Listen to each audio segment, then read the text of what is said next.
सम्माननीय सभामुख महोदय, आज म भ्यालीको यो जमिन मुनिको पानीको विषयमा आफ्नो केही धारणा राख्न चाहन्छु। सन् 1990 मा जापानी संस्था जाइकाले 4 वर्ष लगाएर काठमाडौँ उपत्यकामा भूमिगत पानीको अवस्थाबारे अध्ययन गरेको थियो। अध्ययनबाट पानीको सतह 10 मिटर घटेको पाइएपछि जाइकाले हरेक दिन 1.5 करोड लिटर भन्दा बढी भूमिगत पानी नतान्न सिफारिस गरेको थियो। सभामुख महोदय, तर अहिले झन्डै 9 गुणा अर्थात् दैनिक 13 करोड लिटर भन्दा बढी पानी तान्ने गरिएको छ। यसबारे सरकारवाला निकायले जवाफ दिनुपर्छ कि पर्दैन, कि जति पनि तान्न मिल्ने हो। अझ अचम्म त के छ भने जसले जति पानी ताने पनि शुल्क भने वार्षिक 20,000 रुपियाँ मात्रै तोकिएको छ। यो कसरी वैज्ञानिक भयो? त्यसैले भूमिगत पानीको पुनर्भरणको व्यवस्था गर्न र जसले जति पानी निकाल्छ सोही अनुसार शुल्क तोक्न म सम्माननीय सभामुख मार्फत सरकारको ध्यानाकर्षण गराउँदछु। धन्यवाद। मान्य सदस्य श्री तारा लामा तामाङ। सम्मानीय सभामुखज्यू, यो कुरा उठाइ छु, सरकारले पनि गर्छु मात्र भन्ने। हाम्रो कञ्चनपुर जिल्लाको आरक्षी पीडितहरूको वर्षौँदेखिको समस्या अहिलेसम्म समाधान भएको तर्फ केही उन्मुख छैन र अहिले काठमाडौँमा नयाँ सरकार बनेपछि समस्या समाधान हुन्छ कि भनेर आश गरेर हप्तौँदेखि यहाँ मान्छेहरू भौतारी राखेका छन्। सरकारले उचित रूपले समस्या समाधानको लागि कहिले कदम चाल्छ र कञ्चनपुरको छोटी भन्सार कार्यालय प्रधानमन्त्रीज्यूले जहिले पनि बन्छ भन्ने, तर अहिलेसम्म नबनेको हुनाले त्यहाँ राजस्व चुहावट भइराखेको छ। यो कहिले बन्छ? धन्यवाद। मान्य सदस्य श्री तेजुलाल चौधरी। सम्मानीय सभामुख महोदय, नेपाल विद्यालय कर्मचारी परिषदले 77 वटै जिल्लाहरूमा शिक्षा कार्यालयमा धरना, जुलुस, नारा लगाइरहेको छ। तिनीहरूको माग सम्बोधन गर्न सरकारसँग जोरदार माग गर्न चाहन्छु। धेरै दिनदेखि उहाँहरू नारा, जुलुस, धरना दिइराखेको छ। त्यसकारण त्यहाँ आग्रह गर्न म चाहन्छु। अर्को कुरा, अहिले दिन प्रत्येक दिन गर्मी बढिराखेको छ। त्यसमा 40 डिग्रीदेखि माथि गर्मी भइसकेको छ। तराई मधेसका समुदाय विद्यालयहरूमा 90% जस्ता पस्ताको छाना छ। त्यो जस्ता पत्ताको छाना को सट्टामा ढलान गर्न जोरदार माग गर्न चाहन्छु।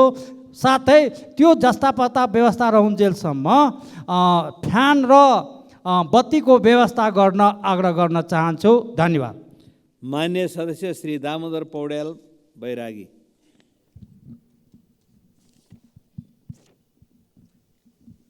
सम्मानीय सभामुख महोदय, निजामती सेवालाई स्वच्छ, निष्पक्ष, सक्षम, पारदर्शी, जनउत्तरदायी, सहभागितामूलक बनाउन, क्षतिपूर्ति सहितको नागरिक सेवा प्रदान गर्न सङ्घीय निजामती ऐन ल्याउन जरुरी छ र तुरुन्त ल्याइयोस्। निजामती कर्मचारीहरूको सेवा, शर्त, सुविधा, वृत्ति विकास, सामाजिक सुरक्षा र सेवा प्रवाहमा सुधार गर्दै सुशासनको आधार निर्माण गर्ने, विकास र समृद्धिको राष्ट्रिय आकाङ्क्षा पुरा गर्ने र समायोजनका माध्यमबाट प्रदेश र स्थानीय तहमा कार्यरत कर्मचारीहरूलाई मार्गदर्शन हुने गरी यसै अधिवेशनमा सङ्घीय निजामती सेवा ऐन ल्याउन सरकारको ध्यानाकर्षण गर्दछु।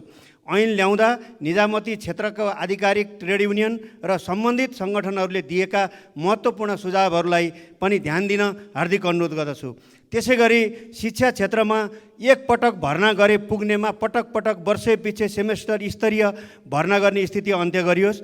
धेरै खालका शुल्कहरू लगाइएको छ, त्यो एकै खालको शुल्क गरियोस्। मान्य सदस्य श्री दामोदर भण्डारी। सभामुख महोदय, नेपाल सरकारको न्यूनतम सेवा मापदण्डको मूल्याङ्कनको प्राइमरी लेभल अस्पतालहरूमध्ये देशकै उत्कृष्ट स्थानमा रहेको बैतडी जिल्ला अस्पताल निःशुल्क औषधिहरूको ठुलो अभाव र न सहज रूपमा आपूर्ति हुन्छ न खरिदका लागि पर्याप्त बजेट छ। दक्ष जनशक्तिको त्यस्तै अभाव छ। छात्रवृत्ति र करारको जनशक्तिले जेन तेन सेवा प्रवाह भइरहेको छ, जुन क्षणिक समयका लागि मात्र हो।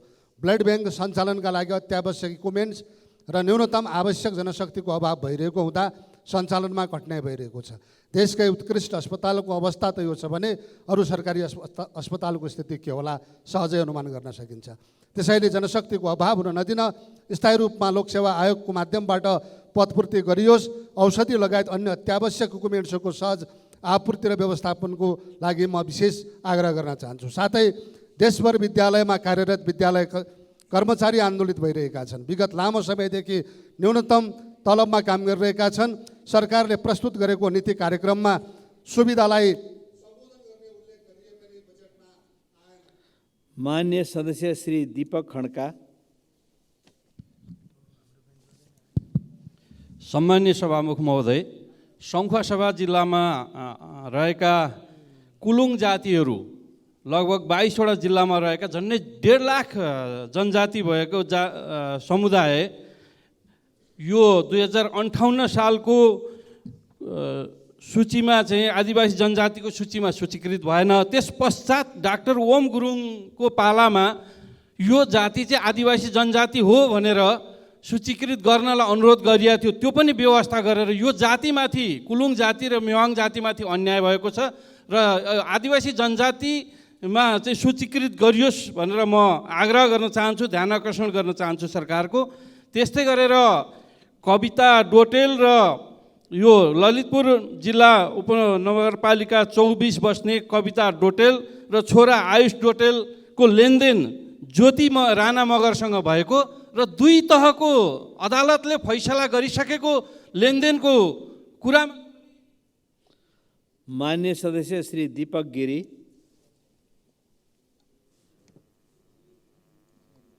मान्य सदस्य श्री दीपक गिरी। मान्य सदस्य श्री दीपक गिरी। मान्य सदस्य श्री दीपक बहादुर सिंह।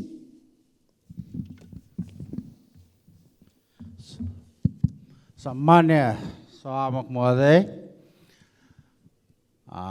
अहिलेसम्म कृषि अनुदान चाहे सरकारको होस् चाहे विदेशी दात्री मुलुकबाट लिएका होस्, जसले लिएको छ सम्पूर्ण अनुदान यस हाउसमा पेश होस्। त्यो अनुदान जुन दुरुपयोग भइराखेको छ, सुन्नमा आएको प्रदेश सरकारका मन्त्री र आफ्ना नातागोता र हामी मान्यहरूकाबाट पनि त्यो अनुदान लिएर आफ्नो फर्मको नामबाट करोडौँ रुपियाँ हिनामिना भएको छ। त्यसको उचित जाँच होस् भन्ने माग राख्छु र यदि त्यो अनुदानमा हामीहरू कोही मुसिएको छ भनेदेखि त्यो मान्यहरूलाई, ती प्रदेशका मन्त्रीज्यूहरूलाई कडा से कडा सजाय होस् भन्ने माग गर्दै म बिदा हुन्छु। धन्यवाद। मान्य सदस्य श्री दीपा शर्मा।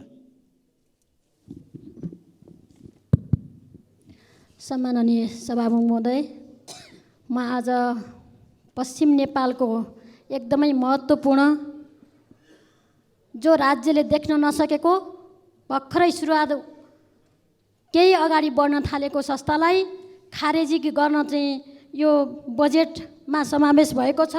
यो म समग्र पश्चिम नेपालका जनताको तर्फबाट आपत्ति प्रकट गर्न चाहन्छु। यो कपास विकास समिति जो चाहिँ विषम 2033 सालमा स्थापित हेटौडा कपडा उद्योग र बुटोल धागो कारखानालाई कपास उपलब्ध गराउनका लागि स्थापना गरिएको त्यो खेतीलाई विषम 2036 सालमा बर्दियामा 800 बिघा बर्दियाको कुम्बरमा भौतिक संरचना सहित कपास प्रशोधन उपकरण, भण्डारण गोदाम, सवारी साधन र कार्यालय व्यवस्थापनका लागि सबै कर्मचारीहरू व्यवस्थापन गरिएको थियो। तर द्वन्द्वकालमा त्यसैलाई आँखा लगाएर 2-3 पटक ठुलो क्षति गरियो, करोडौँको धनजनको क्षति भएको छ। मान्य सदस्य श्री दिलेन्द्र प्रसाद बडु।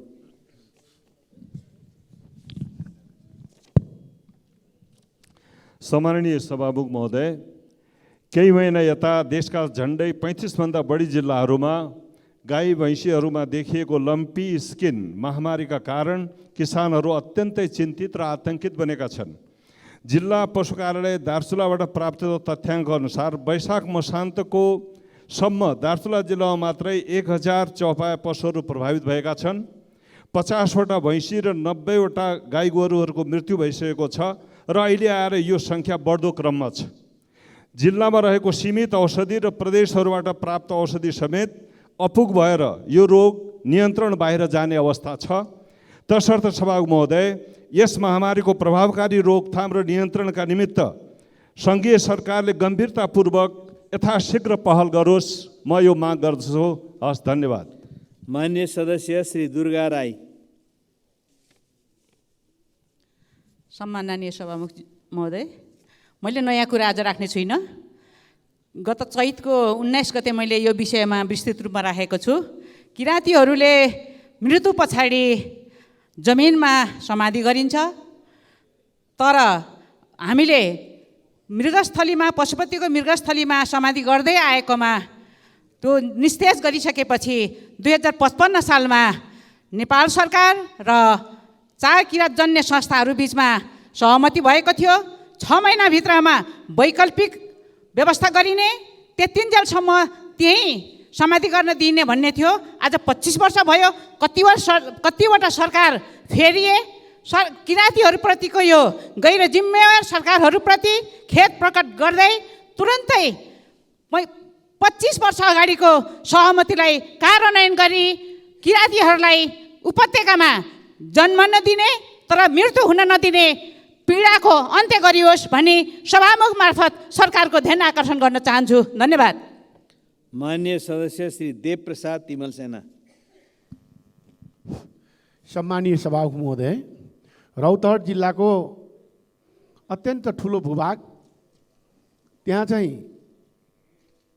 यो देशकै सबैभन्दा राजधानी जानुपर्ने, के अरे सदरमुकाम जानुपर्ने 42 किलोमिटर र त्योभन्दा टाढा 55-56 किलोमिटर टाढाबाट राजधानी लिन जानुपर्ने गौर सदरमुकाममा हुनाले त्यहाँ चन्द्रनिगापुरमा इलाका प्रशासनमा विगतका दिनहरूमा पनि त्यो नागरिकता, के अरे पासपोर्ट दिने व्यवस्था थियो र हाल त्यो बन्द भएको छ। यथाशीघ्र त्यहाँ चन्द्रनिगापुर इलाका प्रशासन कार्यालयमा यो नागरिकताको, के अरे पासपोर्टको व्यवस्था गर्न सरकारसँग माग गर्न चाहन्छु। र अर्को सम्मानीय सभामुख महोदय, 50 सालदेखि बाढीको कारणले रौतहटको गौर लगायत धेरै गाउँहरू डुब्ने र डुबानको अवस्थामा सरकारले चाहिँ हेलिकप्टर लिएर जाने मन्त्रीहरू चाउचाउ बाँडेर आउने र 50 साल 30 वर्ष भइसक्यो अहिले। मान्य सदस्य श्री धवल शमशेर जङ्गबहादुर राणा। सम्मान्य सभामुख महोदय, यो गर्मी याममा नेपालगञ्जमा बत्ती कटौती भएर त्यहाँ जनतालाई बसिन सक्नु भएको छ। नेसनल ग्रिडलाई व्यवस्थित गरेर नेपालगञ्जमा बत्ती नकट्ने, यो गर्मी याममा बत्ती नकट्ने व्यवस्था सरकारलाई यहाँबाट आदेश होस् भन्ने म अनुरोध गर्न चाहन्छु। अर्को कुरा, नेपालगञ्ज कारागारमा 3 गुणा बढी कैदीहरूलाई गुन्द्रुक कोचेको जस्तो कोचेर राखेको छ। त्यही जिल्लामा क्षेत्रीय कारागार बनिसकेको छ, 2 वर्ष भइसक्यो कम्प्लिट भएको, तर दरबन्दी नदिएर सरकारले 2 वर्षबाट त्यो क्षेत्रीय जेल कारागारलाई सञ्चालन गर्न सकिरहेको छैन। त्यो तुरुन्तै त्यो कारागारलाई सञ्चालन होस्। र अन्तिममा दिपा मान्यज्यूले भने जस्तो कपास विकास समिति UNDP को सहयोगमा बनेको राम्रो व्यवस्था र सबै मसिनहरू भएको त्यो समिति हो। त्यो समितिलाई विघटन गर्नु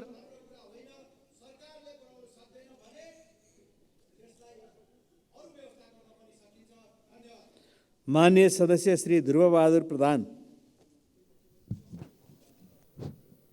सम्माननीय सभामुख महोदय, नेपाल सरकारको पहिलो गठबन्धनका पार्टी बीच भएको सहमति अनुसार नागरिकता विधेयक, संवैधानिक परिषद विधेयक, मनी लन्ड्रिङ, सार्वजनिक खरिद संशोधन ऐन विधेयक, TRC प्राथमिकता दिई संसदलाई बिजनेस दिने भएकोमा गृहमन्त्रीको रिक्तताले प्रहरी विधेयक र नागरिकता विधेयक समयमा आएन। सो अवधिमा माननीय मन्त्रीज्यूहरू, मुख्य सचिव, सचिवज्यूहरूलाई ताकेता पनि भएको हो। महामहिम पूर्व राष्ट्रपतिको नोट समेतलाई मध्यनजर गरी निष्क्रिय नागरिकता विधेयकलाई परिमार्जन गरी अगाडि बढाइने कुरा पनि भएको हो। गठबन्धन परिवर्तन पश्चात हाल यो स्थिति सिर्जना भएको हो। नागरिकता दिन विलम्ब गरिँदैछ। सरकारले संसदीय मर्यादा कायम गर्दै अविलम्ब प्रक्रिया अगाडि बढाई कानुनतः नागरिक हुनेलाई प्रमाण प्रदान गरोस्। धन्यवाद। माननीय सदस्य श्री नारायण प्रसाद आचार्य। सम्मान्य सभामुख महोदय, पाल्पा जिल्लाको आरेबन्जिङ रामपुर बाटो निकै पुरानो बाटो, 48 किलोमिटर बाटो 24 सालबाट प्रारम्भ गरेको, 2 नम्बर क्षेत्रबाट प्रारम्भ भएर धेरै 1 नम्बर क्षेत्रका अधिकांशलाई सेवा दिने बाटो। यो बाटो धेरै जीर्ण छ, पटक पटक आवाजहरू उठिरहेको छ, तर पनि यो बाटोमा सरकारको ध्यान पुगिरहेको छैन। यो बाटोलाई प्राथमिकता दिएर अगाडि बढाउनको लागि हार्दिक अनुरोध गर्न चाहन्छु। 68 सालमा निर्माण रहेको पाल्पा रामपुर नगरपालिका, चापकोट नगरपालिकाको प्याक्लुक र दामचौर घाटको 68 सालमा प्रारम्भ भएको पुल, त्यसको प्रगति ज्यादै न्यून छ र पाल्पा रामपुर नगरपालिका भुजात र निर्दिम घाटको पुल पनि सोही दिन एकै दिनमा शिलान्यास भएको, त्यसको प्रगति भएको छैन। यसतर्फ सरकारको ध्यान आकर्षण गर्न चाहन्छु। निस्ती पहुँच मार्ग, पुरुखोला पहुँच मार्ग, रम्बा पहुँच मार्ग, मातागढी पहुँच मार्ग र खानी पहुँच मार्गहरू सरकारको प्राथमिकतामा परेको छैन। धुलाम्य सडकले त्यहाँका जनताहरू आक्रान्त हुनुभएको छ। त्यसो भएको हुनाले यसलाई प्राथमिकतामा राखेर मान्य सदस्य श्री नारायणी शर्मा। सम्माननीय सभामुख महोदय, मैले बेला बेला पनि उठाइराखेको छु र अहिले पनि दाङको नाका क्षेत्र, खास गरी गढवा गाउँपालिका र राजपुर गाउँपालिकाको नाका क्षेत्र जो भारतको सिमानामा पर्ने गर्छ र त्यहाँ जनताहरू एउटा सीमा कवचको रूपमा बसिराखेका छन्। त्यहाँको जनतालाई खानेपानी, शिक्षा, स्वास्थ्य र बाटोको एउटा पहिलो प्राथमिकता विषयहरूमा पनि कुनै सुविधा अहिलेसम्म पाउन सकिराखेका छैनन्। अब फेरि वर्षा पनि सुरु हुन थाल्यो, खानेपानी नभएर त्यहाँको जनता हरेक वर्ष पखाला अथवा यस्तो खालको चाहिँ रोगले सधैँ ग्रसित हुने गर्छन् र फेरि पनि यो बर्खामा फेरि त्यो धुमिलो पानी, खोलामा बगेको धुमिलो पानीलाई एउटा गाग्रीमा राखेर थिग्राएर खान पर्ने जो परिस्थिति छ, यसलाई अहिलेको यो सरकारले प्राथमिकतामा राखोस् र त्यहाँको खानेपानी र बाटो र स्वास्थ्य शिक्षालाई प्राथमिकता दिने गरी अगाडि बढोस् भनेर सभामुख मार्फत सरकारको ध्यान आकर्षण गर्न चाहन्छु। धन्यवाद। मान्य सदस्य श्री निर्मला कोइराला।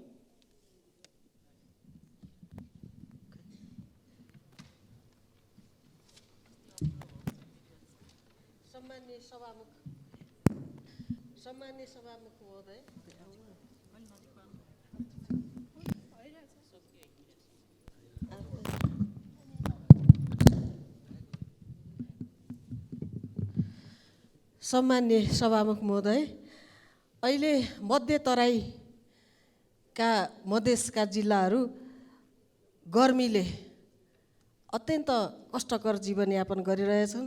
प्रत्येक दिन 44 डिग्री भन्दा माथि तापक्रम भइरहेको छ।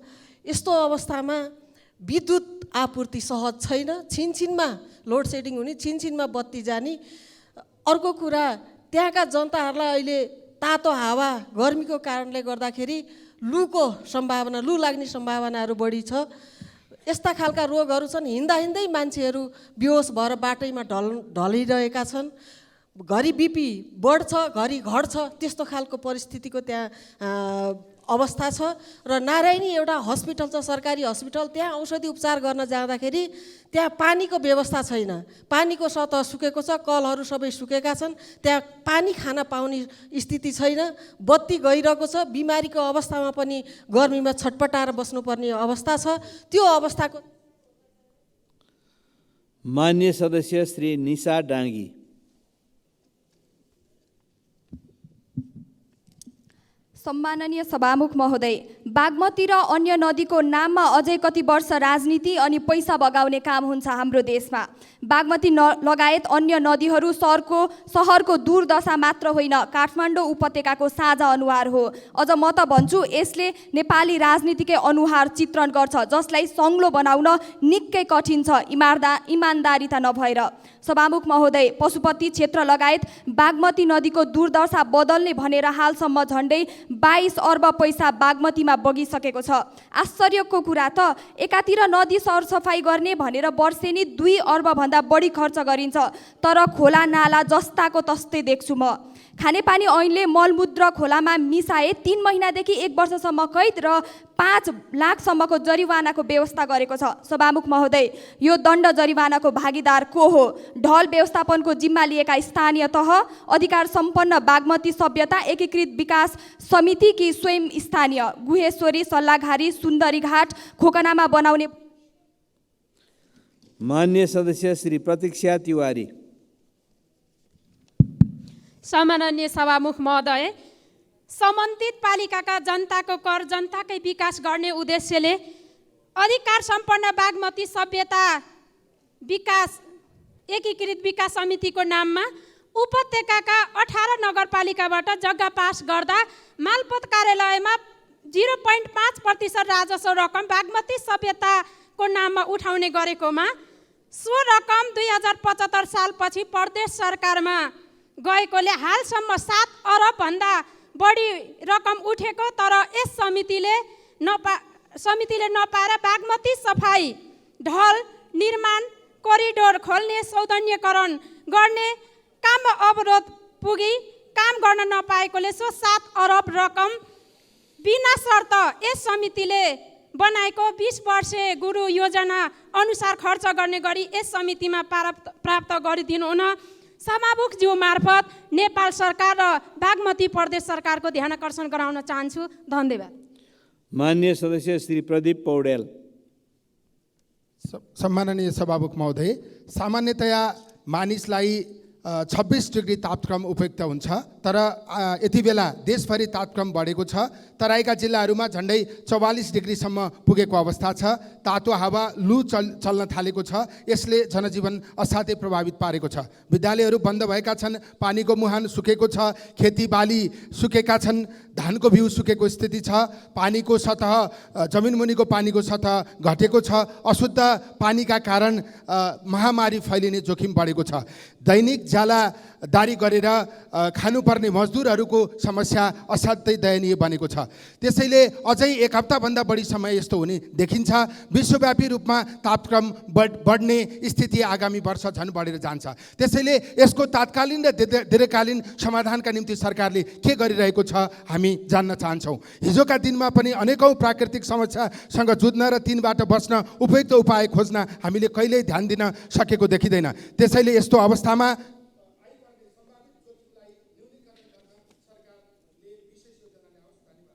मान्य सदस्य श्री प्रभु शाह।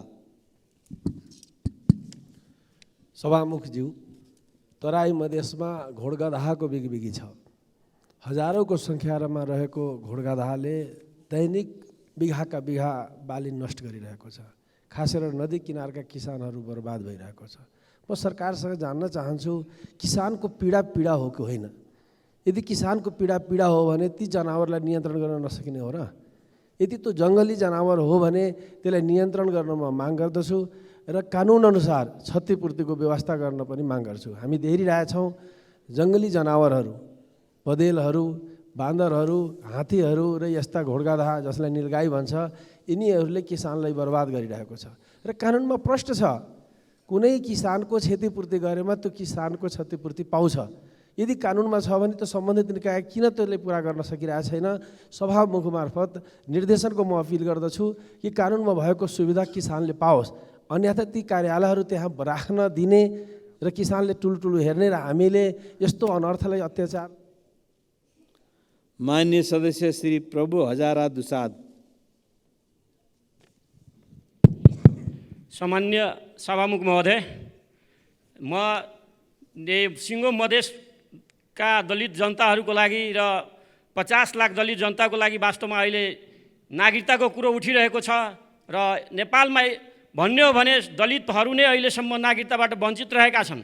अहिले जुन किसिमले नागरिकताको अहिले राष्ट्रपतिबाट महोदयबाट जुन किसिमले अहिले जुन प्रमाणीकरण भयो, वास्तवमा अहिले अस्ति पनि मैले कुरो उठाएका थिएँ, यो सदनमा चाहिँ नागरिकताको विधेयक ल्याइयोस्, 7 दिनभित्र हामी पास गरेर ल्याउँछौँ। किन यस्तो त्रुटिहरू भइरहेको छ? भारतीय नागरिकलाई नागरिकता दिने काम गर्ने जुन व्यवस्थाहरू भइरहेको छ, वास्तवमा यो एकदम निन्दनीय कार्य हो। हामीले नेपालमा रहेका 50 लाख दलितहरू अहिले निमुख दलितहरूले नागरिकता पाएका छैनन्। त्यसमध्येबाट निमुखाहरू जुन ठाउँसम्म पुग्न सक्दैनन् त्यस्तालाई नागरिकता दिनुपर्छ। होइन कि होइन फिजी बनाउने काम जुन सरकारबाट अहिले भइरहेको छ त्यसलाई यथाशीघ्र रोक्नुपर्छ। नागरिकता विधेयक पुनः प्रमाणीकरण जुन अदालत लोकप्रिय अदालतलाई म धन्यवाद दिन चाहन्छु र यो मान्य सदस्य श्री प्रेमबहादुर महर्जन। सम्मान्य सभामुख महोदय, नेपालमा हुलाकी सेवाको अत्यन्त महत्त्वपूर्ण भूमिका हामी सबैलाई थाहा छ र अतिरिक्त हुलाक सेवा 2024 सालदेखि स्थापना भए 2034 सालमा नियमावली तयार गरी र 2034 सालकै नियमावली अनुसार त्यसमा थुप्रै मजदुरहरू कार्यरत छन्। 10,853 जना मजदुरहरू कार्यरत छन्, जुन 892 रुपियाँ मात्र 8,290 रुपियाँ मात्र चाहिँ नि पारिश्रमिक लिएर उनीहरू काम गर्ने गर्दछ। जुन श्रमिकहरू अहिले हुलाक सेवाको त्यो श्रम खोसेर सरकारले भर्खरै खारेज गरेको हुँदा तिनीहरूले सरकारी अदालत अन्य संस्थाहरूको कागजपत्रहरू बोकी ग्रामीण क्षेत्रको दुर्गम क्षेत्रहरूमा स्थानीय तहसम्म पुर्याउने काम गर्दछ। ती अतिरिक्त हुलाक सेवालाई तत्काल पुनर्स्थापना गरी तिनीहरूको रोजगारी नखोज्न सरकारसँग जोरदार माग गर्न चाहन्छु। हस्, धन्यवाद। माननीय सदस्य श्री प्रेम सुवाल। सभामुख महोदय, नेपालका प्रधानमन्त्रीहरूले 4,639 मेगावाट अरुण तेस्रो, तल्लो अरुण चौथो, माथिल्लो कर्णाली, पश्चिम सेती नदी लगायतको जलविद्युत भारतको कब्जामा दिन लगाइसक्नु भएको छ। भारतले तमोर 756, मुगु कर्णाली, माथिल्लो अरुणको 3,700 मेगावाट जलविद्युत पनि फेरि कब्जा गर्ने तयारी गर्दैछ। सरकारले ती सबै आयोजना फिर्ता लिएर नेपाललाई सुक्खा र अन्ध्यारो बनाउने काम तत्काल रोक्नु जरुरी छ। सभामुख महोदय, भक्तपुरको खानेपानीको स्रोत नगरकोट र बागेश्वरीको पाइप बिग्रिएको, मेलम्चीको पनि पाइप बिग्रिएको हुँदा 25 दिनदेखि भक्तपुरका जनता काकाकुल अवस्थामा छन्। पिआइडी र केयुकेएलका अधिकारीहरू के गर्दैछन्? धरानस्थित बिपी कोइराला स्वास्थ्य विज्ञान प्रतिष्ठानमा पनि खानेपानीको समस्या छ। देशभरिको खानेपानीको स्थितिबारे खानेपानी मन्त्रीलाई स्पष्ट गर्न लगाउनु जरुरी छ। भारतले जुटका तयारी वस्तुमा लगाएको एन्टी डम्पिङ महसुल हटाउन नमानेको हुँदा प्रधानमन्त्रीजीलाई यो संसदमा स्पष्ट गर्न लगाउनु जरुरी छ। धन्यवाद। माननीय सदस्य श्री बलराम अधिकारी।